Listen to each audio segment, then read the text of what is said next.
Did you do some kind of preliminary analysis of some kind of a gap analysis of what US market needs and what could be have had from a manufacturing market like India prior to coming to this market? We, in our exploration of the Indian market, feel like there is such opportunity, both from the skilled labor standpoint and the variety of products that are available here. We think there is opportunity to bring product to the broader market, selling wholesale. I guess the question is why India? Because there are other countries that can manufacture sinks maybe more cheaply. Where it was kind of became an accident first step coming into the Indian market was we had a particular supplier that happened to reach out to us at the right time. We were interested in moving copper as a particularly unique material, and that there's only a few places that we found, at least in the world, that can do it well, that understand the handicraft nature of the material, and at the same time, it's affordable. Working through completely different hierarchy models, one in US, the other one in India, pose some kind of challenges, or it's nothing to be worried about? We're specific about the standards, SOPs, things like this that we talked about. I think it doesn't matter what environment we're going to, and the hierarchy doesn't really matter at that point. We can work with a variety of suppliers if we could be explicit about, and we know exactly what we want produced, how we want it produced. How you choose to operate your business or where you fit on this hierarchy doesn't matter to us.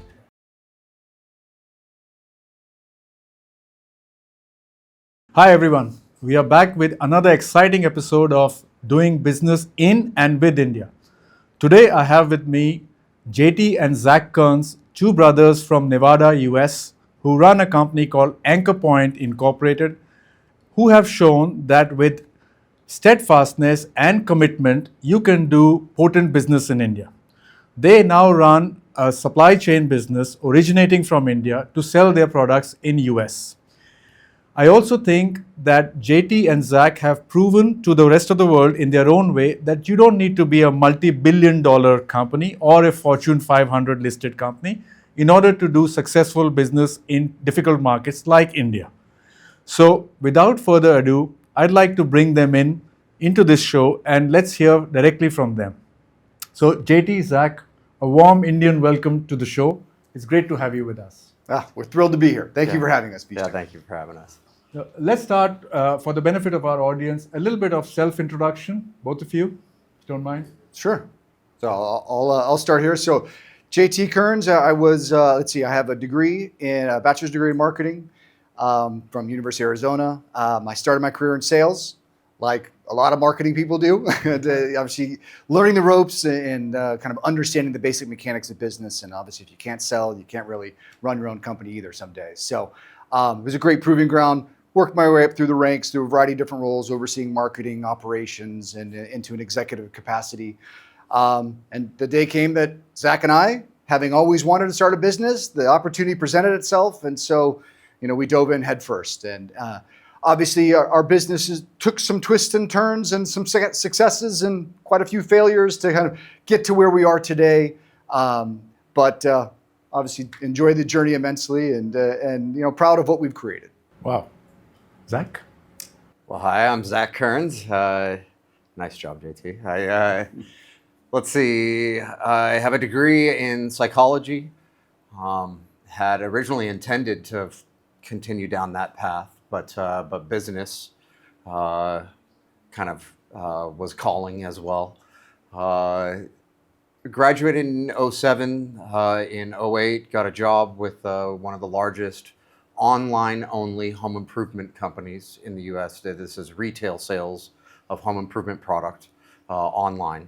And I worked there from 08 to 15, left in 2015 without actually a real clear understanding of exactly what I was going to do, but started communicating with JT about some ideas I had.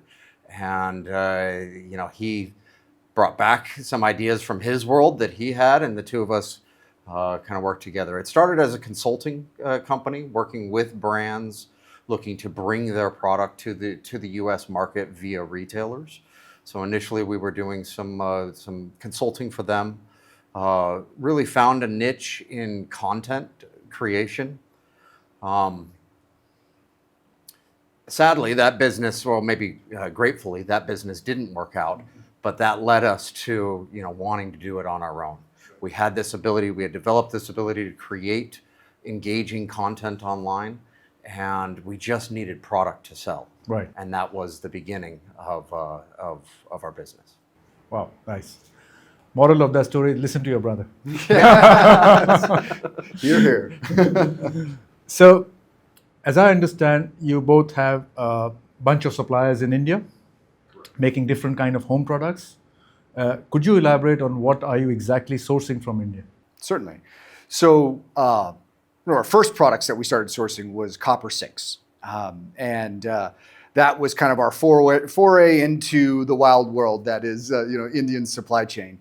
But from there, we branched off into lighting products. We've also looked into other kind of home improvement products, and so as well as other materials, both in the kitchen and bath capacity as well as lighting. And so anyway, that's just to name a few. And obviously, we plan on expanding the various different categories that we source from. We've also explored rugs. So anyway, needless to say, it all revolves around the home improvement space. Right. But anyway, that's where we started, and we're continuing to grow from there. Okay. As I understand, Zach, you take care of the downstream, the marketing part. Did you do some kind of preliminary analysis of some kind of a gap analysis of what US market needs and what could be have had from a manufacturing market like India prior to coming to this market? Yeah, and let me first say that so we have retail brands in the U.S. Anchor Point was created as both a vehicle to service our retail brands, but we, in our exploration of the Indian market, feel like there is such opportunity, both from the skilled labor standpoint and the variety of products that are available here. That was actually the impetus for Anchor Point, is that beyond our own retail platforms, we think there is opportunity to bring product to the broader market, selling wholesale via our Anchor Point vehicle. In terms of why did we start with copper sinks, well, there's kind of a funny way to say it, if you will, is name another product which you can ship via traditional shipping methods like UPS, FedEx. Yes. That doesn't have a lot of electronics, moving parts, things of that nature, that can also sell at a nice price point. And so obviously we were familiar with home improvement. We wanted to stay in home improvement, but that's actually why we started with farmhouse sinks, is to bring an expensive product to market, and applying our content capabilities with that, we could make that look better on our website, in theory, than anywhere else. Interesting. So I guess the question is, why India? Because there are other countries that can manufacture sinks maybe more cheaply or in bigger volume, better quality possibly. So was India an accidental discovery, or was it intentional, or a combination? I mean, it's a great question, because in some ways it was accidental, and in some ways it kind of became the no-brainer decision. And then let me elaborate. We've sourced sinks to many different countries across a number of different continents across the world. And, such as? So let's see. So we've been sourced to Europe, we've sourced to Central America, we've sourced to the Middle East, we've sourced to China, we've also sourced to India. Wow. So we're pretty familiar with the nuances and the price points across the various markets. And for the most part, there's a lot of similarity. Now, where it was kind of became an accident, first step coming into the Indian market, was we had a particular supplier that happened to reach out to us at the right time. We were interested in moving copper as a particularly unique material, right, and that there's only a few places that we found, at least in the world, that can do it well, that understand the handicraft nature of the material, and at the same time, it's affordable, when you're just purely from a raw material standpoint. And so Mexico was one place we were sourcing this to, and India kind of became an opportunity that we were aware of. And then when our supplier first reached out to us, it was like, hey, this is actually, this makes sense. Let's start exploring this. And I think that's also where we began to learn some of the lessons and what becomes necessary to to begin sourcing in India. And I'm sure you have more questions about that. But anyway, that was kind of how it became. So we were familiar with the full space, if you will, and the various countries we could potentially source to. But India became a real opportunity. Okay. The accidental nature of it too was, I think at the time the supplier that reached out to us, it was just by chance. I'm sure they were looking in the U.S. market at who sells what, and they just they reached out, via the email on our website, and at the time we were like, wow, how fortuitous that we were interested and here somebody reaches out. Since then we've gotten hundreds of these, Okay. and we realized that Hundreds from India. From alone? India specifically, Yes. let alone other countries. let alone other countries Yeah. of suppliers wanting to work with us, and so I suppose that that speaks to the persistence that it takes in sales and marketing as well.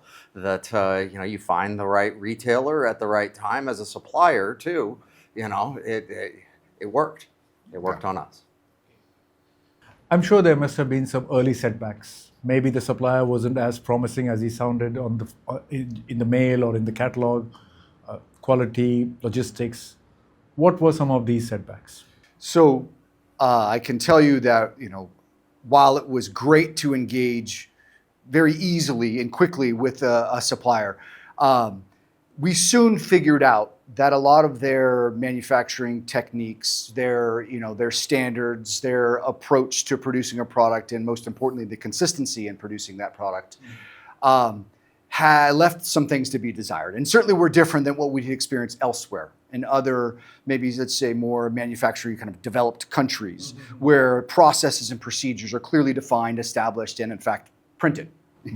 And in this case, a lot of it is just kind of winging it, is what we discovered. And so I think Zach and I have built our business around a very consistent, high quality product. That's one of our kind of marketing pillars that we stand on, like many companies, right?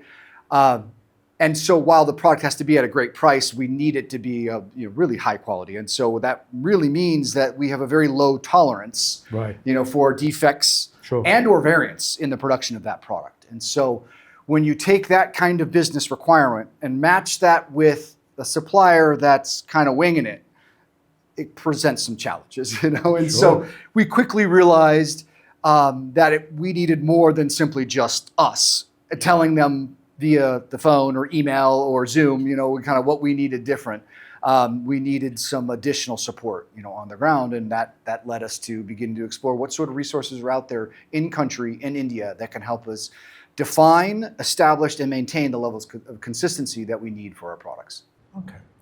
Now, as I understand, two of your suppliers are in a remote location. They're about 4 or 5 hours drive from Delhi, city called Moradabad, not necessarily the metro city to go to in India. Did you ever feel that the distance, you are in US, halfway around the world, these guys are in Moradabad, was a problem? I mean, were you acutely aware that the communications could be a little bit a challenge because time zone differences, communication English differences? So, I can share a story that the first time we came, prior to having a team in India to help us, we had gotten to our hotel, and the next morning the supplier sent a driver to come pick us up. Wow. And that's very Indian. yes, I would say there is when we learned how far away we are, because this driver was driving like we were late to a wedding, and I've been driving on the wrong side of the road, coming from America. We actually hit somebody. Yeah, we tapped somebody lightly with the car. There was a moment, yes, where you pull around a bus and there's a person walking, and we're going, 50 miles an hour, and You brushed him. Yes, we stopped in time, but give him a nudge. Yeah, gave him a little nudge in the butt, but it had us. Very aware at that moment that we were not in our familiar stomping grounds. True. I think anytime as a business you're sourcing internationally, you're aware that you're moving into, or you're going to be going into a space that you're not as familiar with, clearly, culturally, language barriers, customs, you name it. There's going to be nuances that have to be understood. And I think we went into this eyes wide open. But with regards to Moradabad and Delhi, and while we can look on a map and understand the geographical space between, there really is a cultural difference and even additional, customs or, things that we would have to address and overcome beyond simply a more cosmopolitan city, like Delhi. And so I think, we didn't have that awareness, coming into this, and quickly learned, in that drive and in that first visit, that this is going to take a little more muscle to get this to work, but there was clearly a path. Okay. And we could see that. Okay. So JD, you talked about suppliers leaving something to be desired. I mean, from their production systems, their understanding of manufacturing processes, quality control and all. So what safeguards did you bring into place in order to have some kind of reliability with them going forward? So it's a good question. I think at first we thought we could handle this. We can establish exactly what we need and what our requirements are, and what more or less the process should be to create a consistent product, once complete. And while that was, I think, understood, without someone being there in person, it was still left up to them to manage themselves. And I think that was kind of mistake number one that we had, was that they were like, yeah, we got it. We'll do it. By the time it reaches us in the US, it's too late. True. If we get a defective sink, whether the warehouse catches it or worse, a customer catches it, we have no recourse at that point. I mean, we could certainly ask for a credit back from our supplier, but we paid to ship it to us. We paid to ship it to the customer. We're out a bunch of money on this. And so we quickly recognized that we needed a team on the ground that could go and be doing inspections for us. And so we also recognized that we needed some SOPs, put in place for the production process. And we needed some milestones and checkpoints along the way during production, so we don't get to the end and find, mistakes and issues. And so, that led us to then being or requiring us to find a team. And so that's where, I made the decision to reach out to Octagona and say, you guys are a company that can help with sourcing, as well as, help us define and work out a good process to being able to better manage our suppliers. And so hence, that's kind of what began building out that team. And since, I can tell you, while still a living experience and product that we're developing here, in the sense that we're constantly refining this, I think we're finding that this was what was necessary to be able to address the issues we were seeing on the production side. So having a local team, putting SOPs in place, helped you to overcome some of those rough edges. Correct. Okay. Yep. Interesting.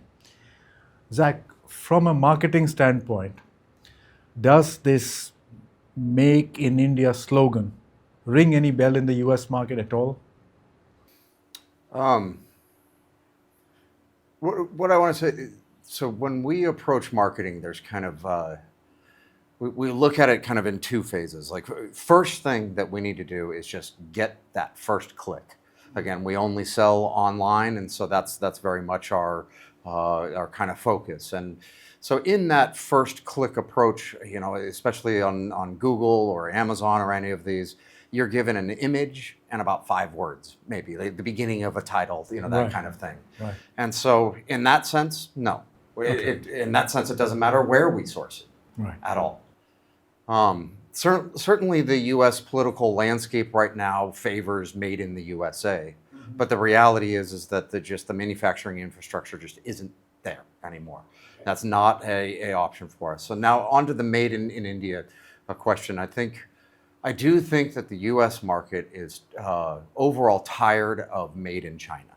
That is so much of consumer goods, and in particular in our industry of home goods, are made in China. And so I think made in India is absolutely much more attractive to people. And so that's kind of where that second phase comes in. Yeah. Of once we've brought them to the page, what do we present that helps them make the decision that this product is for me? Right. And I think made in India doesn't necessarily carry, some tremendous cachet, but it also, it isn't something that we're afraid to post.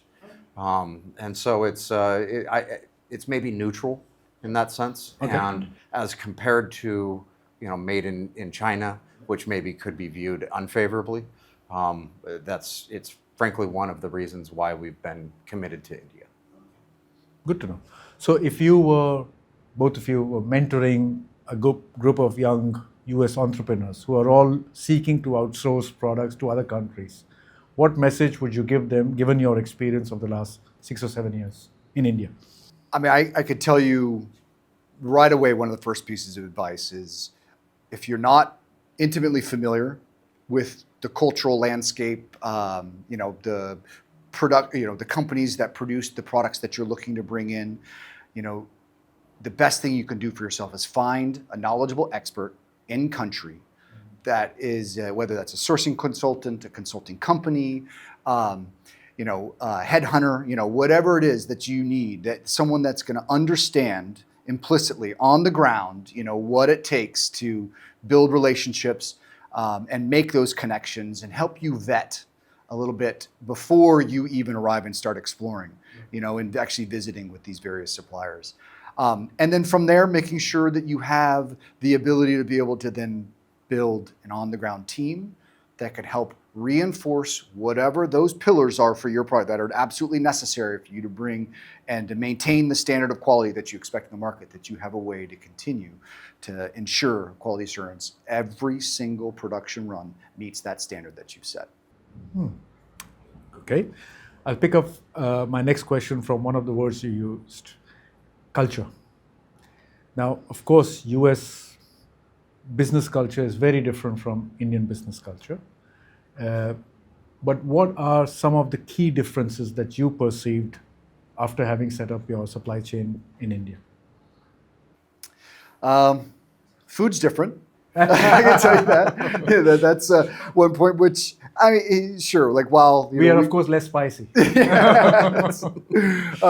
No, and that's like anywhere you go in the world, and that's part of enriching, having a more enriching experience is enjoying the food. No, but I think something that we found, or I certainly experienced, was that I think there is absolutely this sense of anything you want can be done. But just because anyone can produce something, it doesn't mean they can do it to your standard or do it right. And so the Indian culture is very much, it's a hustle culture, which you can appreciate and respect, and it's refreshing, the eagerness to be successful. But at the same time, sometimes suppliers might, exaggerate what's currently possible. Overpromise, underdeliver. And I also think to a certain extent, this desire to it's like, let's just get the business done and we'll figure it out later. And now we'd rather qualify more so up front. And so anyway, those are some of the cultural nuances we've had to navigate and learn in some cases the hard way. Okay. I can expand on that a little bit. That I really liked how he said hustle culture. That is it. That's it. And but like it's almost back to the made in China piece. That an example being that China has absolutely perfected their packaging supply chain lines. Just anything you get, and America being so dependent on Chinese goods, there's a very consistent kind of presentation to a polished brand experience. Not even super high end. We're not talking Apple products here, just a basic home goods product. There is a certain baseline expectation that customers have that they don't even realize that they have that. And prior to working with Octagona, that early supplier, some of the packaging we get is, it's filthy. The styrofoam itself is like brown with dust and dirt, and I say that again. There is respect for this hustle culture because we could see they had hand carved into the styrofoam the shape of our sinks, and it clearly was a lot of work, and we respect. There's respect in that. Yeah. That they made it happen. But what they didn't understand was this piece that a customer pulling out kind of brown styrofoam is not, that's going to be memorable for a customer in the US that's used to, pristine Exactly. styrofoam. Yeah. Okay. So, staying with culture, did you ever encounter or stumble upon a misstep, like you misread the culture, like you went and pecked a woman on the cheek, an Indian woman? Anything like that happened? Something interesting that you wish to share? I don't know if we've had any missteps. Anything you can think of? Let me ask you in a different way. Yeah. Did anything that you witnessed in India, off working hours, during working hours, take you by surprise? Apart from that local shoemaker who came to pick you up and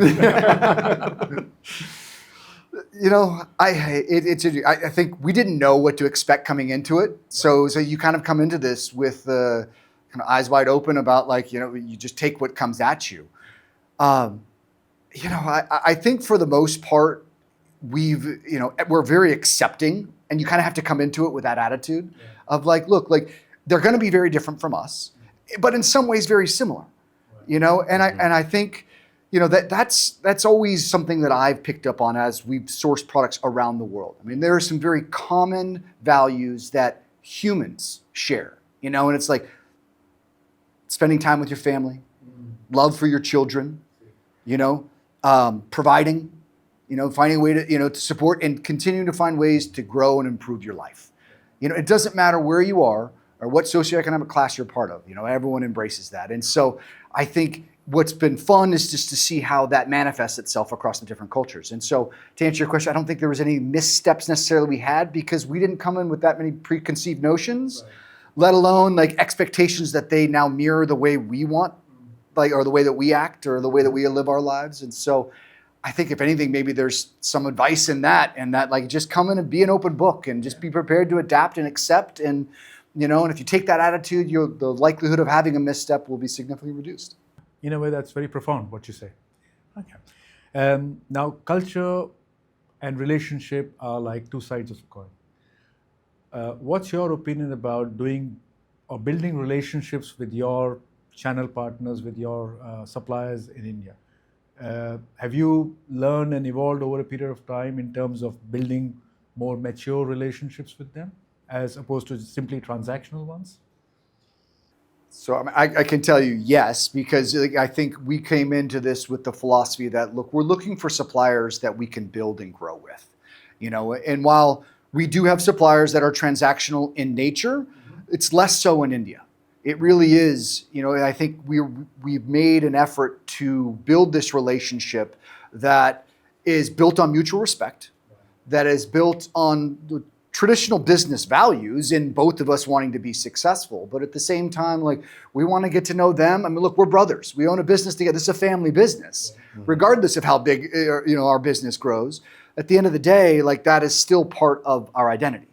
And who we are, and how we choose to run our business. And so that, I believe, carries through into how we partner with our suppliers. And so we want to build that long-term relationship. We want them to grow with us and vice versa. Right. If we can both make money and be successful, we can break bread together when we get together, like that is the sign of a truly successful relationship, at least, from my perspective.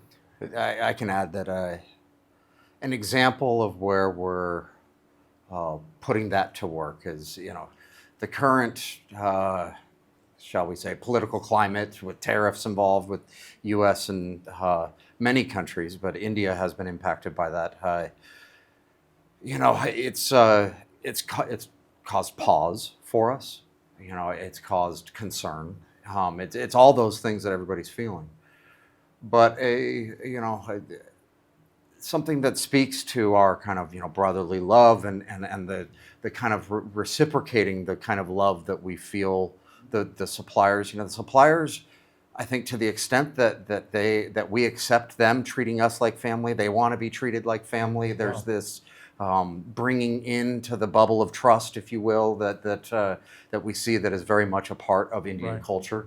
Our goal through this time is we've heard from these suppliers that their U.S. buyers have backed way off, that they're not placing orders right now. And to the extent that we're able, we're trying to charge in and place orders so that we can build that kind of respect with them, that when nobody else was buying, Anchor Point was. and that's a way that we can reciprocate, or that we feel like is I don't know, showing them that we care about being in that bubble of trust as well. But I think there is a flip side to this too, right? In that we have been burned before, and that what comes with the hustle culture, right, is this, desire to take advantage of any opportunity that presents itself. And while, Zach and I go in with this mentality of wanting to build like a long-term relationship, there have been times where we've felt we've been taken advantage of, and that willingness and desire to be like, it's okay, we'll work through it together, kind of thing, where maybe they're cutting corners, and certainly the desire to drive down costs to maximize profit is the nature of capitalism.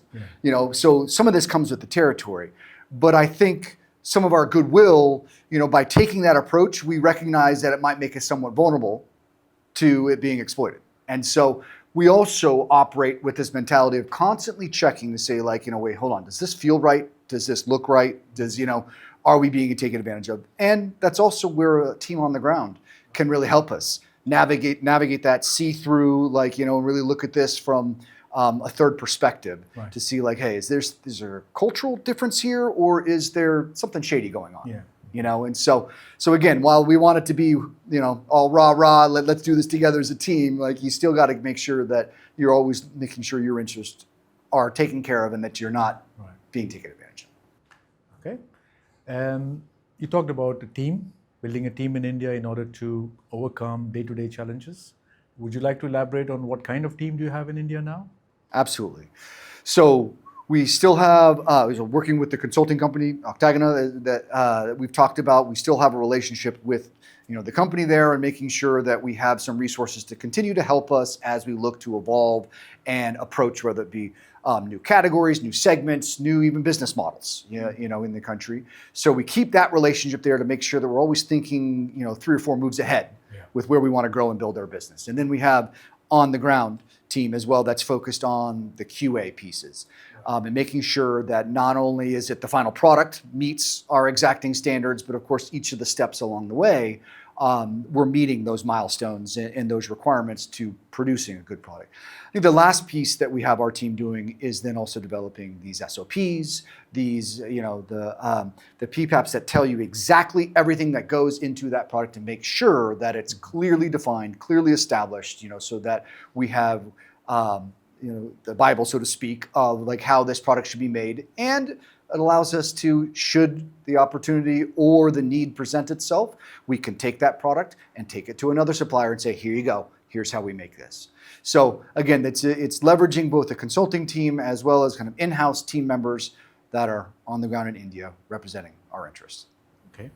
Yeah, so it was probably back in 2019, 2020 that we first realized that we needed support on the ground in India, and researched several companies. One of the reasons that we went with Octagona was this ability, or we felt that they understood the overall need, from inspections all the way to the export side of the business. What boxes do we need to check there? Right. Everything. And so we've been with Octagona ever since, and that's one of the main reasons, is that through our account representative and the various resources there, we can kind of check any box, from identifying new suppliers to getting that product basically onto a ship. Yeah.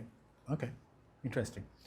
Now, as I understand, in the Western world that you come from, hierarchy is differently perceived than in India, which is a very hierarchy-oriented market, in a professional sense, in a business sense. How did you sort of acclimatize to the Indian hierarchy-oriented? Because I understand some of your suppliers are pretty flat, family-oriented companies. Everyone's related to each other in the workshop. But there are other suppliers that have a 3-story production setup, and there may be an owner and his son, but rest of the people are pure employees. So does working through completely different hierarchy models, one in US, the other one in India, pose some kind of challenges, or it's nothing to be worried about? No, I think it absolutely can pose a challenge, especially someone new coming into the market. I think we wanted to approach the opportunities when it comes to suppliers with being like, let's make sure that we're building a system and understand how to work with a system that could be a variety of those different types of environments. Yeah. And I think a lot of that came into how you approach the setup, like what, as well as then, what exactly we're specific about the standards, SOPs, things like this that we talked about. I think it doesn't matter what environment we're going to, and the hierarchy doesn't really matter at that point. We can work with a variety of suppliers if we could be explicit about, and we know exactly what we want produced, how we want it produced. How you choose to operate your business or where you fit on this hierarchy, it doesn't matter to us, right? Because we can be flexible on those various environments because we now know exactly what we want and how we want it produced at the end.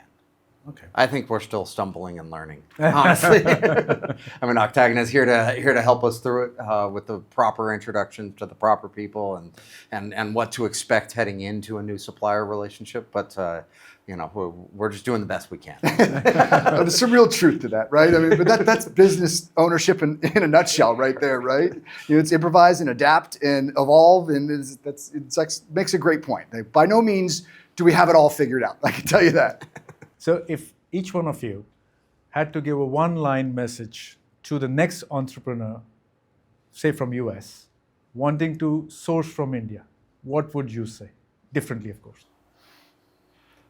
Be patient, be persistent, and be consistent. Oh. Wow, I don't know if I can do that. So these 3 words are out. Sorry, I took them all.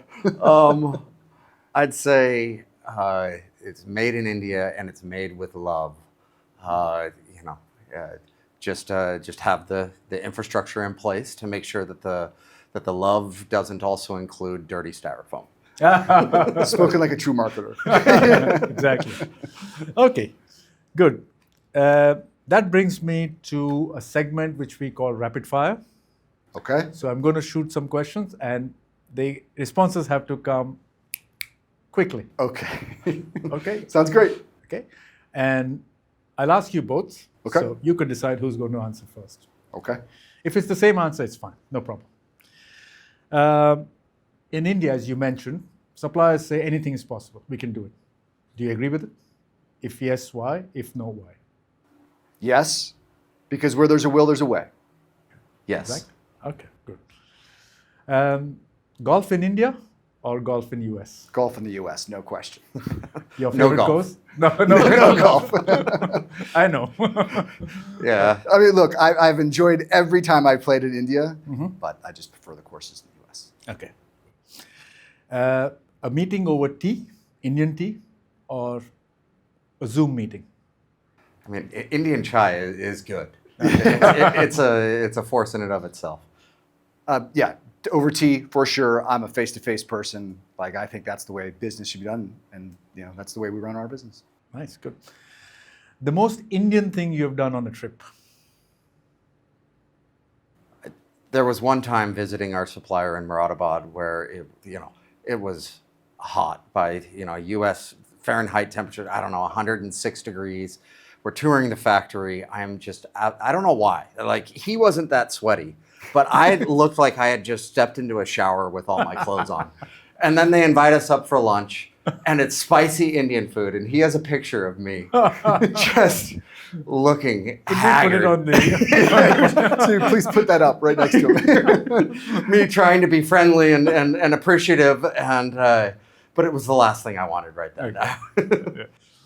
All right. One Indian habit that you admire and you haven't confessed to it yet? I mean, I got to say, like, I love the hustle culture. When you have nothing to lose and everything to gain, like, I love that spirit. And in some ways, I think that's lost in the U.S. And so I have tremendous respect for people that are hustling every day. I'd say the driving. Sure. It's something to experience, and it's almost like a bee colony. It's like colony think, as everybody somehow knows what everybody else is doing. If an American tried to drive here, like, good luck. Organized chaos. Yes, organized Organized case. chaos. That's right. Right. If you had to choose between quality control and self-control in India, trying to exercise control on yourself, what would you prefer? Quality Self-control. control. Perfect. We're good partners. Who's better in negotiations? Who would you put in front for negotiating a better deal with your suppliers? Well, we do everything together. Yeah. So, it's teamwork. He's bad cop. I'm good cop. And between the two of us, we get what we want. Okay. That's probably the best answer because we probably both would say, oh no, we're both individually, each one of us is better. But at the end of the day, it really does. The teamwork is become the best approach for us. I think he is. We both can flex our styles at any moment, but I tend to be overly trusting. Try to lead with like the carrot, whereas he I think can be a little bit more cautious and not be afraid to apply a stick, so to speak, at least as the phrase goes. And it's been tremendously successful for us to flex in and have both of those styles. Right. Okay. Finally, if you had to choose one Indian dish, what would it be? I can help you with some names if you like, but I'd rather let you answer. Tikka masala for me. Chicken tikka masala? Chicken tikka masala. Oh man. Well, I don't like curry all that much, which rules out about 80% of Indian food. Makes you sweat. But some of the non-bread dishes I think are quite good. Okay, good. Okay, so that concludes our podcast. But just before we go, one word for the next entrepreneur who's coming to India from anywhere in the world. I know that you mentioned patience, persistent, commitment, love, styrofoam. But what's that one word that they should remember before stepping into India? Be open. Perseverance. Good. Gentlemen, thank you. Thank It was you. lovely talking to both of you. Likewise. Your answers are, I'm sure, very valuable for the audience listening to this podcast. And I'd like to warmly thank you in the Indian way once again for giving the time to us. Thank you Thank for you. having Thank us. you for having us. Thank you. Thank you for tuning in. I hope you liked it. You can watch the full episode on our YouTube channel or write to us at india@octagona.com or follow us at www.octagona.com. Also, you could follow us on our LinkedIn and Instagram pages. Thank you. See you soon.